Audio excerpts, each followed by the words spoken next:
from Big Life Thin Hair, and I am so excited about today's show because this week we are focusing on holistic nutrition period. And I have the honor of having the lovely Elyse Ulrichs here today. And Elyse is a holistic nutritionist. She's also a personal therapeutic chef. She is also somebody that has dealt with her own issues of hair loss. And we want to talk about nutrition. We want to talk about the gut. We want to talk about the things, again, that we can't see. We are living in this world, and you've heard this a million times, like, you are what you eat. And is that really true? And I think when you are a person suffering from hair loss, you're easily diagnosed by everybody else. Everybody just like sees what you visibly have going on, and they make all sorts of assumptions about what you're eating, what you're doing. Are you stressed? You must eat ding-dongs all the time, which maybe I did in my childhood, but in my grown-up years, I'm definitely doing the organic thing. So Elyse is gonna break it down a little bit about her story and about nutrition. So what came first? Have you always been interested in nutrition or the hair loss, or how did it all blend? I have been interested in nutrition for a long time, especially when I first had my children about 11 years ago. I had been doing a lot of baking, but I kind of wanted to change things a little and start making those things that I loved, but making them more nutritious. So that then turned into another career for me, which was getting my master's in holistic nutrition. And I've also incorporated the cooking part, which is really my passion. But I love what you were saying, because there are things that could be going on that people don't know that are going on that can be contributing to their hair loss. And one saying that is my favorite, it's something you've heard from your mothers probably when you were younger: you are what you eat. Well, that's not my favorite saying, because that saying is not true. We're learning you aren't what you eat, you are what you absorb and digest. So we know, and you know, that there are many nutrients we need for healthy hair, some specific vitamins and things like that for our hair to grow. But if you're not you could be eating the best diet in the world, but if you're not absorbing what you're eating, it's really not doing you any good. And that's kind of where my story comes in, because I was like eating all organic, eating all these superfoods, spending lots and lots of money on supplements, but I came to find out that I had a bacterial overgrowth in my gut. And when I went and got my levels tested for vitamins and minerals and all that things, I was extremely low, and it was shocking to me. But then when I thought more about it, I had been really paying attention to the signs that, oh yeah, like my stomach had been upset for a while, or just I've had like a lot of nausea and things like that. So what I want to talk about today is how we can, nurture our guts so that when we do eat, we are absorbing our nutrients and digesting what we need. So I could go into that. Well, let me ask you a question. So when you first started having some symptoms in your gut, and did you just start going to your regular general practitioners?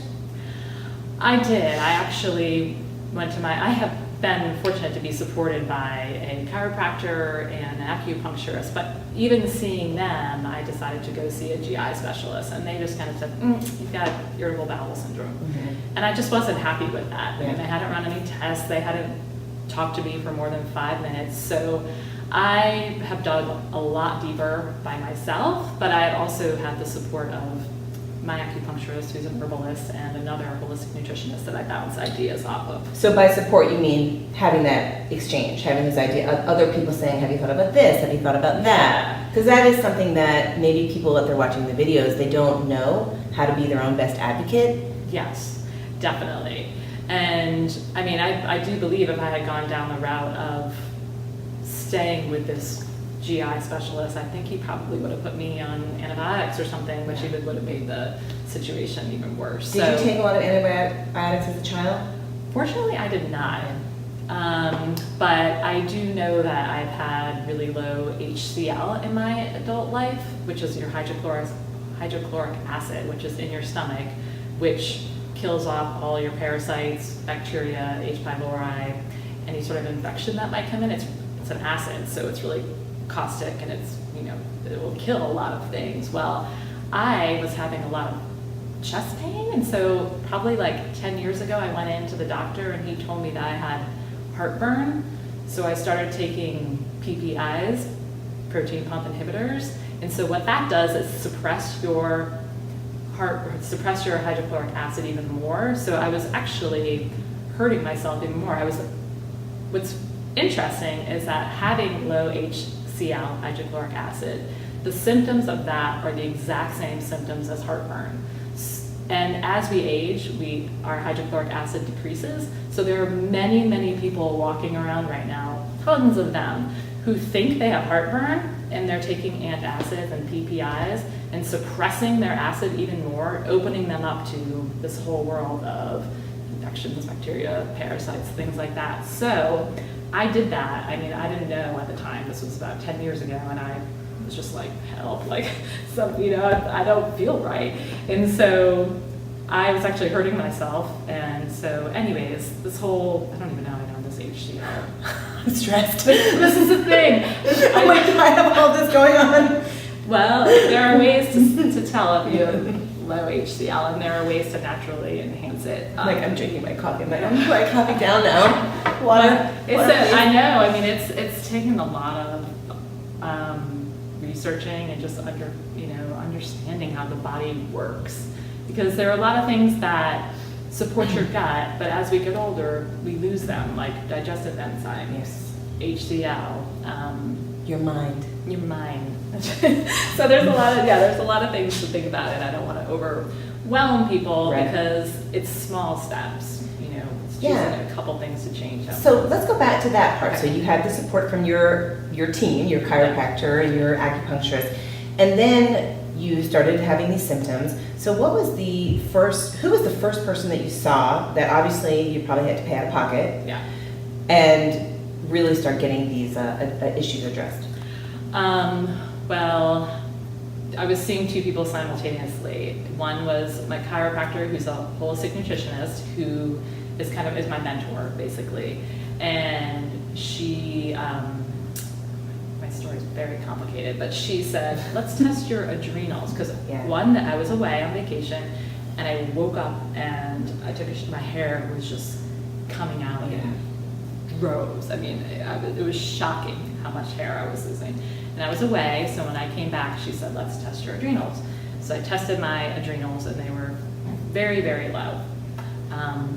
And so I did a lot to support my adrenals, was doing a lot of adaptogens. I wasn't tired, fortunately, which can come along with adrenal fatigue. I felt so grateful that I did not have that aspect of it.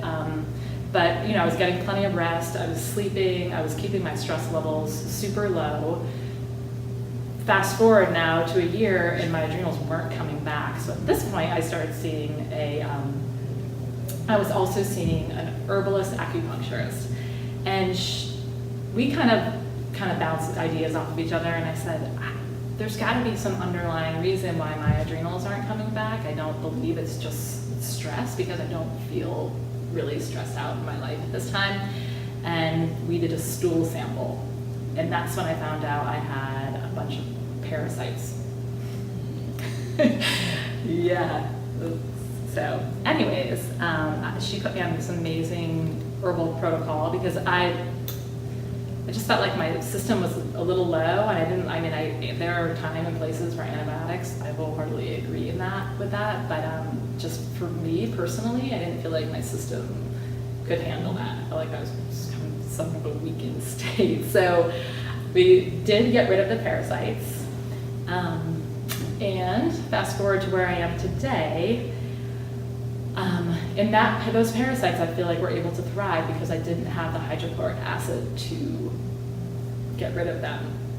Body is so fascinating. I know. So fast forward to where I am today, my adrenals were still really low, so I went back to the same herbalist, acupuncturist, and I said, I still believe I have some underlying something that's keeping my system down, and we have now determined that I have I did some more testing through her, and we did determine that I have a bacterial overgrowth, which could still be caused by the low HCl, because I've never kept up with my, continuously taking HCl, and I should know that I will always need that support.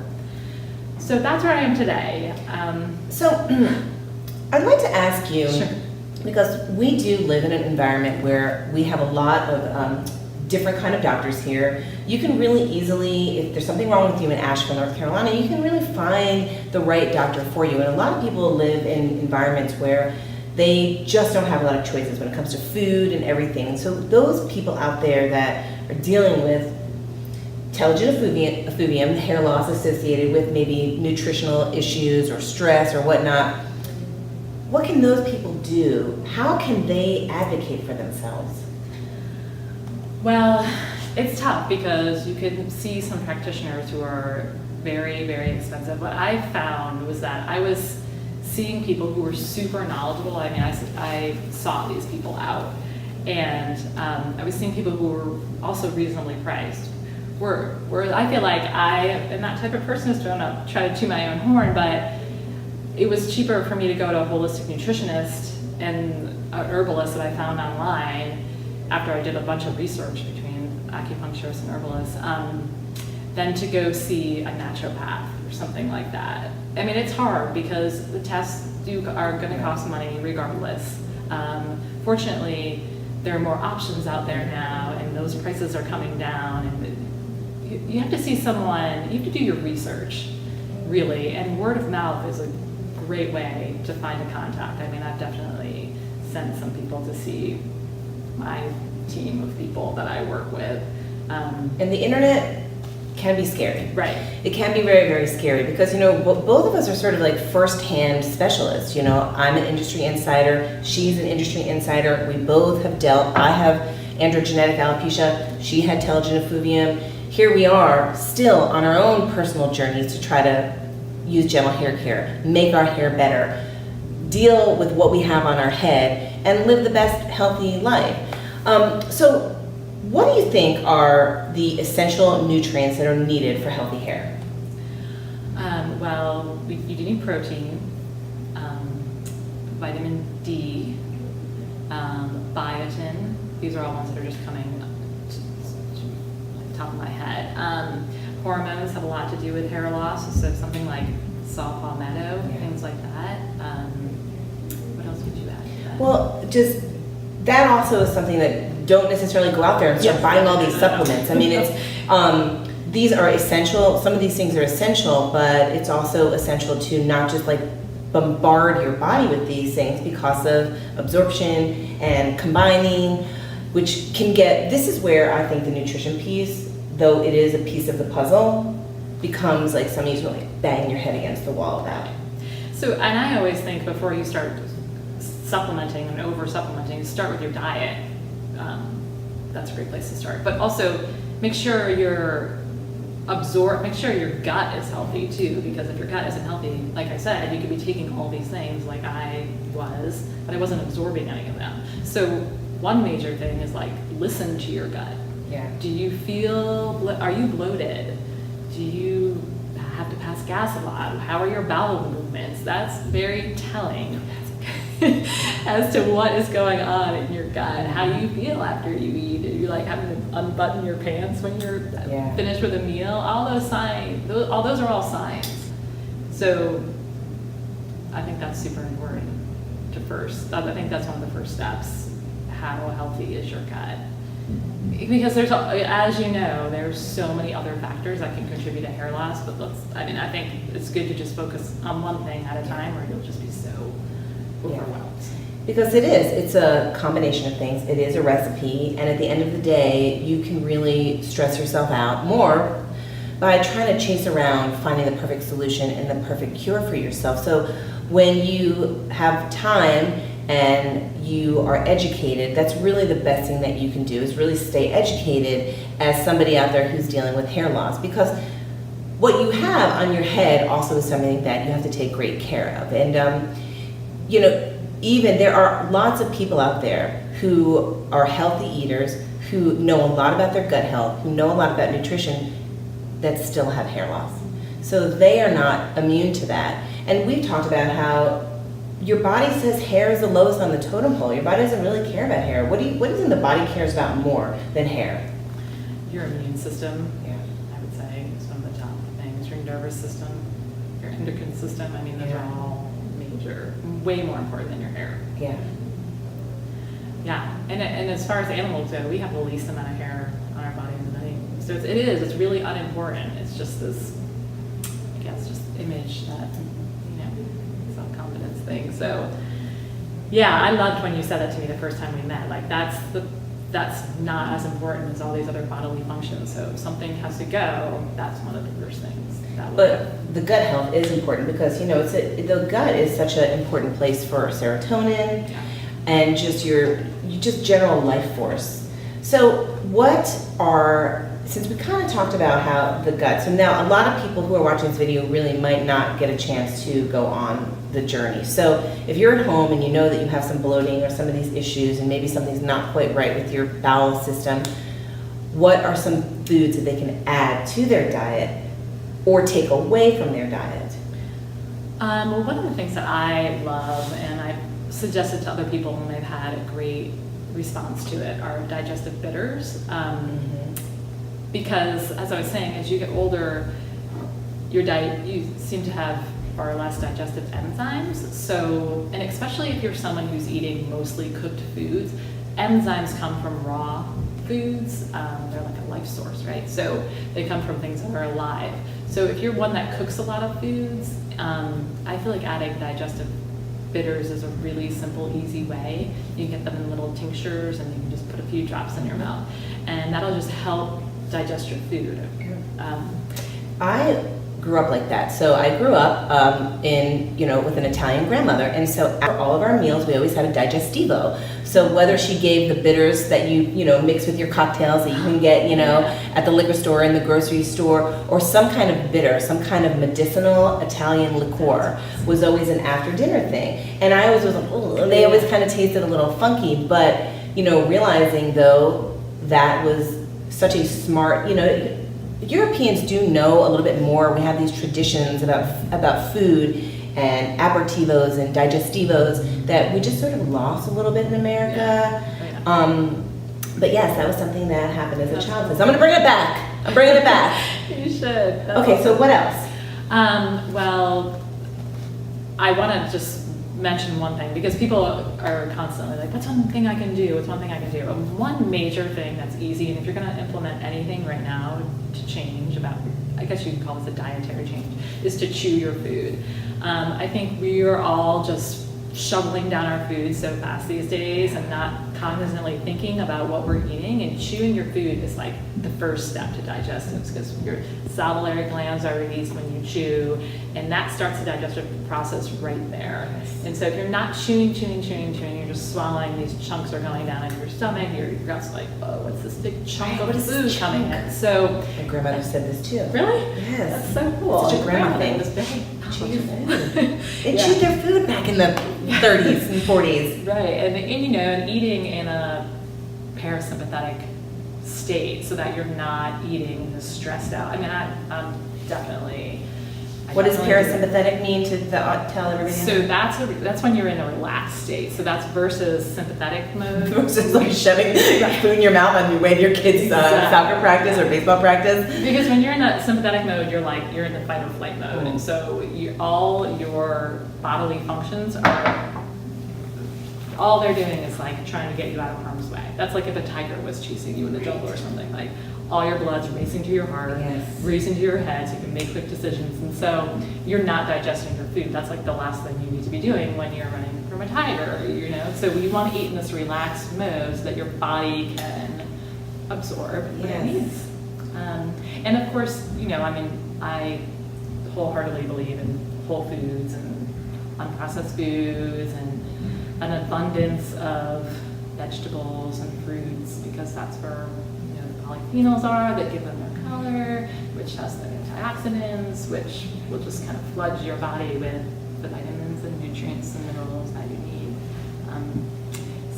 And again, some people, fermented foods, that's another great one that, that's all. There's this microbiome, which is the makeup of your bacteria in your gut, well, you have a microbiome all over your body, but the gut microbiome they're finding is like one of the, it's just super important to health because 70% of our immune system resides in our gut. So wow, that's a lot. powerful. So I have some friends that just to make the whole fermented foods easy, they just take a spoonful of sauerkraut, something like a living sauerkraut, like Bubbies or something like that in the morning.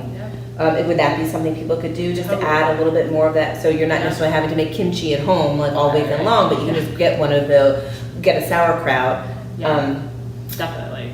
And I mean, and that's what they do in Japan and places like that. I mean, they eat it with every meal. They have just like a little bit of fermented food and it's awesome for your digestive system. It feeds the good bugs, grabs out the bad ones. Because you have a lot of people that instead of maybe making the right choices, like just eating relaxed, chewing, adding digestivos, fermented foods, are taking a lot of probiotics. It's a huge probiotic industry out there. Once again, the supplement industry is a $1 billion industry, so can we not necessarily have to buy into all of that and just start simply?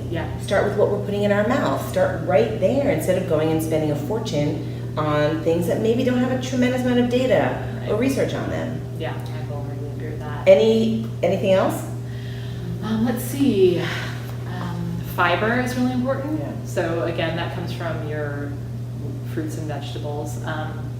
And fiber just kind of helps move things along, but it does some really other super important jobs in your body. So it makes butyrate, which is what's so important for cell repair. Excuse me. It actually repairs the cells in your intestinal lining. So fiber is important. And then the other thing I think is water. I mean, I think we're in a culture where we don't drink enough water. And everybody is walking around with bubbly water and cans of water now. That's not water. No, and actually that suppresses your HCl. Oh, so right. Add that to your list out there. It's not, and I drink it too. I don't drink it all the time. But I know people who are drinking it all day long. Whoa, it's a little LaCroix crazy right now. It is. Holy moly. So water, you're supposed to be drinking half your weight in ounces every day. So if you weigh 160, that's 8 ounces. That's 8 to 10 cups of water. Even if you lie about your weight, you can...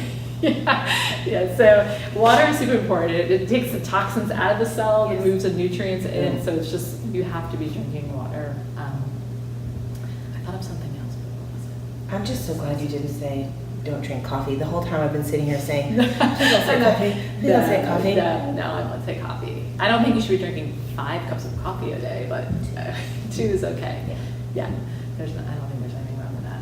I wish that when we could meet up on fermented food dates instead of coffee dates, to get some work done.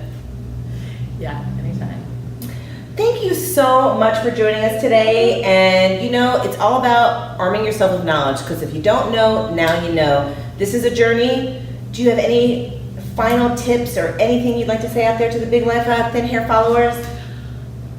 I think the journey, as challenging as it can be, you have to be okay with the journey and know that it might take 10 years for you to figure out what's going on, but just don't give up and be, like you were saying, be your own advocate. Like I just keep pulling back layers and looking, because you never know. I mean, it could be, the body is such a complex, complicated thing, and don't beat yourself up is another thing. I mean, I eat healthy and I don't regret spending all the money that I had or that I was on really healthy foods, and like I had said in the beginning, because I know that if I hadn't been supporting my body like that along this whole journey, I'd probably be I'd have even less hair, So I feel like even though I sometimes cringed at how much money I had spent on those things, I know it was worth it in the end, and it is. And as I go forward, I will continue to just support my body, because I have control over what I put in it, and I don't have control over the toxins that might be outside when I walk out this door. But just support your gut and trust that you'll find the answers. Just keep up with it. And get out there and have a big life. Yes.